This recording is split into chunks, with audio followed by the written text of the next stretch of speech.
Halo, assalamualaikum warahmatullahi wabarakatuh. Nah, teman-teman, jadi kemarin tuh banyak yang tanya ya, lewat DM Instagram, tanya Mas kalau misalkan DJI Mini 3 Pro itu recommended atau enggak?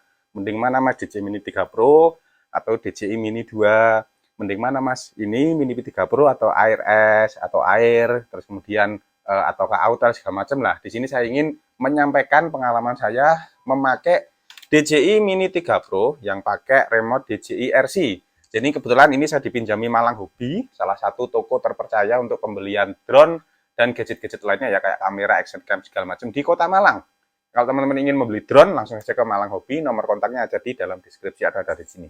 Nah, teman-teman, saya ingin cerita, ini berdasarkan pengalaman pribadi saya, walaupun banyak reviewer yang mengungkapkan bahwa DJI Mini 3 Pro ini tidak layak untuk dibeli dengan harga sekitar 14 jutaan, hampir 15 juta untuk yang versi DJI RC, untuk yang remote-nya biasa itu harganya sekitar 12 jutaan.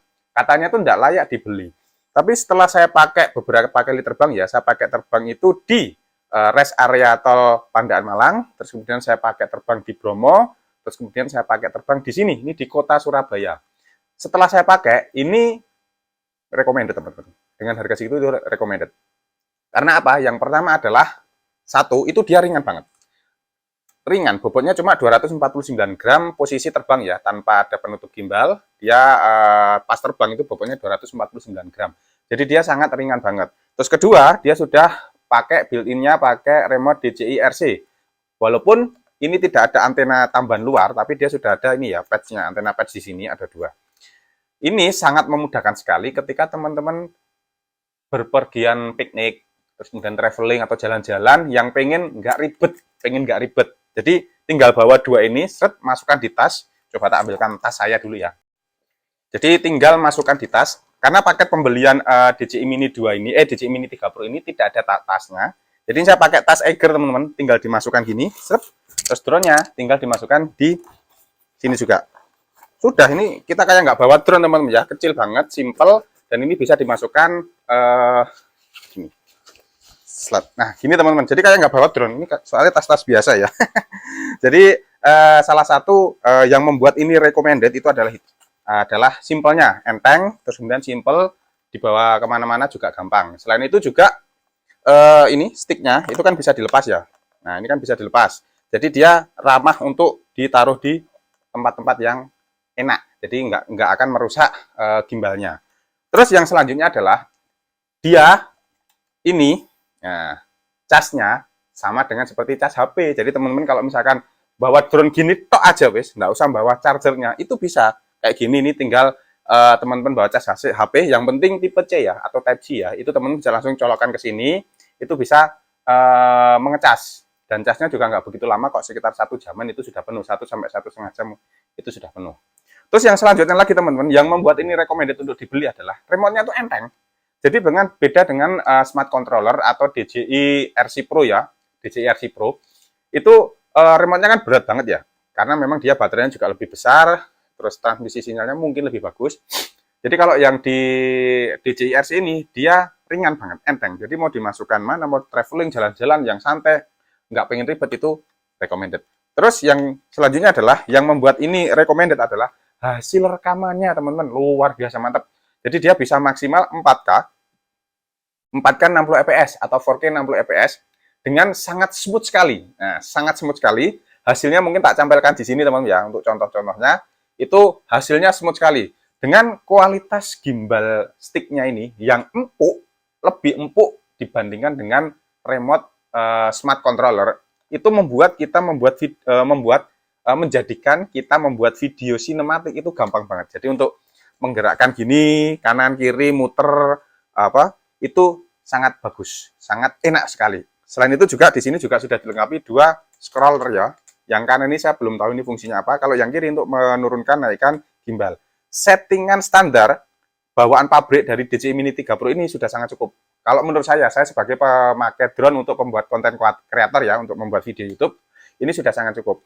Jadi tinggal copot sticknya ini, pasang, nyalakan, drone buka, ceklek, pasang, nyalakan, sudah terbang.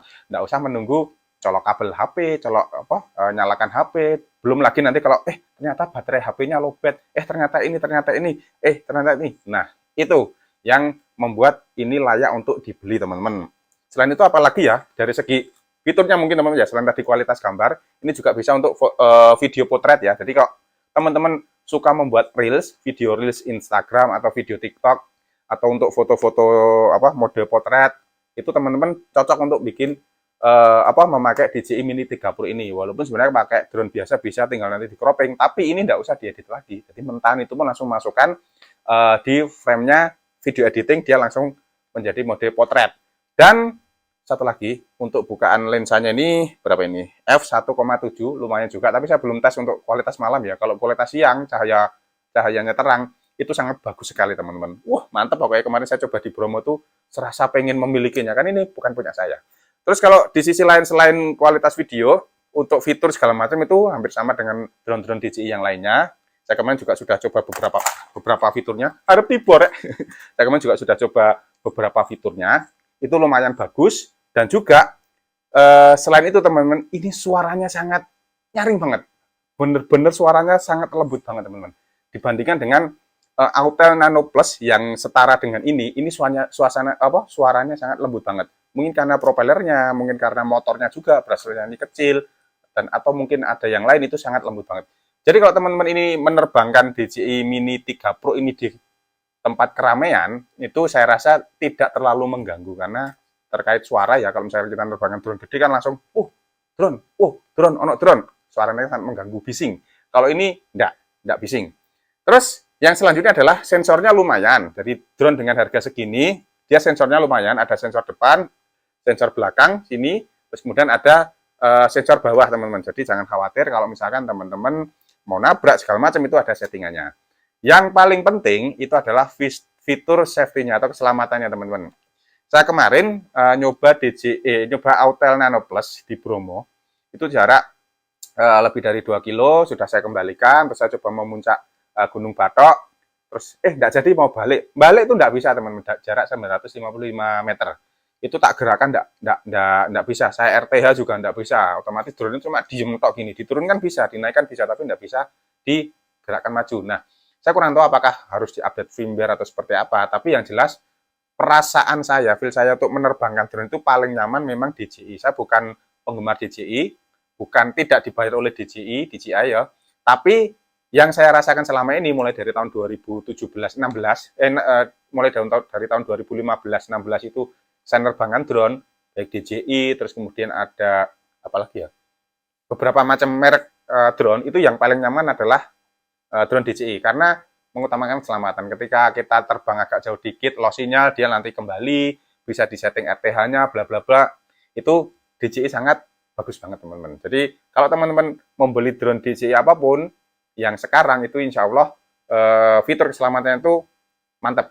Terkecuali ada kesalahan atau kelalaian dari operator teman, ya beda lagi, lupa RTH-nya belum disetting, lupa ini belum disetting. Nah itu beda kasus lagi. Kalau sudah disetting semuanya, ternyata drone itu masih flyaway atau loss, ya itu namanya musibah. Tapi selama ini insya Allah aman. Kalau teman-teman mematuhi peraturan penerbangan ya, maksudnya penerbangan drone itu insya Allah aman. Jadi jangan terbang di yang banyak intervensi, di bandara segala macam, yang banyak gangguan sinyal, itu jangan terbang di situ. Itu teman-teman insya Allah aman. Oke, selanjutnya apalagi ya yang membuat drone ini worth it, karena banyak banget faktornya. Jadi saya kemarin sempat lihat beberapa reviewer baik di Indonesia maupun di luar negeri terkait drone DJI Mini Pro ini, banyak yang mengutarakan ini oke, bagus, tapi banyak juga yang tidak menyukai DJI ini karena sinyal segala macam bla bla bla. Tapi kalau saya pribadi sebagai konten kreator teman ya, sebagai pengguna drone untuk video YouTube, ini saya sangat merekomendasikan buat teman-teman. Apalagi teman-teman yang suka jalan-jalan simple, nginep-nginep di hotel, terus kemudian jalan-jalan mungkin ke Bromo, ke pantai segala macam, itu ini sangat recommended. Yang membuat ini, bukan yang membuat ini ya, yang menurut saya ini kurang, yang pertama adalah dari segi baterainya teman-teman ya. Jadi bukan baterai, unitnya, baik unitnya aircraft-nya, drone-nya ataupun remote-nya, itu sama-sama tidak mempunyai kipas. Jadi tidak ada kipas untuk pendingin prosesornya atau pendingin komponen elektronik yang ada di drone. Otomatis nanti kinerjanya dia panas. Ketika panasnya itu sudah melebihi batas maksimal, nanti otomatis kinerja dari prosesor, entah itu pemerintah untuk maju mundur segala macam, itu akan berkurang. Nah, nanti berdampak mungkin ke kualitas video segala macam. Nah, setelah ini dipakai, mungkin terbang sampai 25 menitan, terus landing, itu baterai itu panas banget. Jadi kita nggak bisa langsung menyimpan di dalam tas atau di dalam mana, harus kita keluarkan dulu, kita angin-anginkan dulu biar baterai itu agak dingin. Karena kalau posisi panas langsung kita simpan, itu nanti bisa cepat kembung atau bisa cepat merusak selnya. Terus yang selanjutnya sama ini juga nggak ada kipasnya, tapi di sini sudah dilengkapi heatsink ya. Mungkin nanti teman-teman bisa pasang kipas eksternal yang ada di remote ini. Terus dari segi harga gimana Mas Niko? Kalau dari segi harga ini memang lebih mahal dibandingkan versi sebelumnya. Versi sebelumnya tuh yang DJI Mini 2, yang Flamer Combo sekitar 9 jutaan. Sedangkan yang ini, yang remote biasa, baterai 1 itu 12 jutaan, 12,7 sekian. Jadi ini memang lebih mahal dibandingkan seri yang sebelumnya. Tapi memang ini harganya sepadan dengan Autel Nano Plus 2 yang sebagai saingannya atau lebih mahal ya dibanding Vimi itu lebih mahalan ini. Saya belum pernah nyoba drone Vimi nih. Nanti setelah ini saya kembalikan ke Malang Hobi, nanti saya mau pinjam drone Vimi-nya lagi, teman-teman. Terus apalagi ya? Untuk bootingnya bagus. Untuk harga juga yaitu tadi udah tak sampaikan, tergantung budget teman-teman semua. Terus apalagi ya yang perlu diobrolkan ya? Dari sensor juga saya coba ini jalan semua, bagus semua. Dari kecepatan terbang itu kalau menurut saya ya standar lah ya, normal ya. Untuk mode normal dia bisa 38 sampai 40 km per jam kalau ke terak angin, ke bawah angin. Tapi kalau dia mode sport itu bisa sampai 40 km per jam lebih. Kalau mode smooth ya mungkin sekitar 18-20 km per jam. Jadi ini untuk angin katanya level 5. Jadi teman-teman kalau misalkan ada angin gede yang enggak gede-gede banget, maksudnya di kota seperti ini, terus di desa, mungkin di sawah itu masih mampu. Tapi kalau sudah di pantai selatan atau pantai mana yang anginnya gede, saya rasa jangan terbang jauh-jauh. Terbang dekat-dekat saja ya, jarak-jarak 100 meter, 200 meter gitu. Tapi jangan jauh-jauh, takutnya nanti ke bawah angin. Itu saja sih teman-teman. Kalau dari saya ini recommended.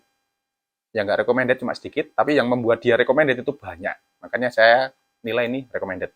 Kalau dari segi jarak ya teman-teman, dari segi jarak terbang ya. Kemarin saya coba terbang yang nggak ada yang tidak ada interferensi sinyal di Bromo sama di Malang Pandaan itu bisa tembus sekitaran 1,5 kilo ya, 1,2 kilo sinyal masih belum putus tapi sudah separuh, sudah peringatan low sinyal atau sinyal weak. Terus saya coba di sini di kota Surabaya itu di beberapa tempat ya, muter tadi ya, di arah utara itu dia bisa 600 meter, 500-an meter, 600 meter, ke timur dia bisa sekitaran 500-600 meter, ke barat pas ketutupan gedung dia 100 meter, malah tadi nggak ada 100 meter ya, itu sudah hilang sinyal. Tapi ke selatan tadi yang lost, bener-bener lost, itu bisa 1 kilo lebih. Itu sinyalnya juga belum hilang. Jadi untuk masalah sinyal itu tergantung kita terbang di mana. Jadi setiap drone memiliki mungkin spesifikasi yang berbeda. Mungkin nanti ini dari DJI Mini 3 Pro, karena dia benar-benar baru, produknya belum ada 3 bulan ya, benar-benar baru. Mungkin nanti ada update firmware yang membuat dia sinyalnya lebih bagus. Mungkin power dari VTX-nya, dari pemancar transmisinya dia akan diperbesar, akan bisa lebih bagus. Kita remote-nya tuh menerima pancaran sinyal dari drone ini, karena sebenarnya yang utama adalah di drone-nya teman-teman. Kalau di remote kan hanya menerima saja ya. Satu lagi, ini layarnya padang banget, 1000 nits katanya ya. Jadi sama kayak seperti handphone iPhone ya. Jadi kalau dipanas-panas seperti ini masih bisa terlihat. Jadi nggak usah perlu tambahan penutup lagi. Terima kasih, semoga bisa menjadikan referensi buat teman-teman yang ingin membeli DJI Mini 3 Pro atau ragu-ragu pengen membeli atau enggak, katanya enggak recommended. Kalau dari saya, dengan catatan itu tadi, ini sangat recommended. Tapi kalau buat teman-teman yang ingin video pro, mendingan lebih upgrade lagi ke DJI R2S, yang pakai smart control atau yang biasa bisa, atau kalau punya budget lebih, bisa membeli DJI Mavic 3 Pro. Itu harganya mahal, kayak harganya motor. Oke teman-teman, sekali lagi kalau misalkan mau beli drone langsung aja ke Malang Hobi. Ini review jujur saya sebagai pengguna drone untuk membuat video YouTube ya. Bukan untuk tes jarak jauh-jauh, terus kemudian tes jarak jauh. Terbangkan drone jauh nggak apa-apa ya? Nggak apa-apa ya. Cuma tinggal gaya-gayaan toh. Tapi kalau untuk kepentingan membuat konten sosial media, terus kemudian membuat konten YouTube itu sangat cukup sekali. Terima kasih, semoga membantu teman-teman untuk memilih drone yang teman-teman inginkan. Kalau masih ada pertanyaan, langsung saya tuliskan di kolom komentar. Terima kasih, assalamualaikum warahmatullahi wabarakatuh.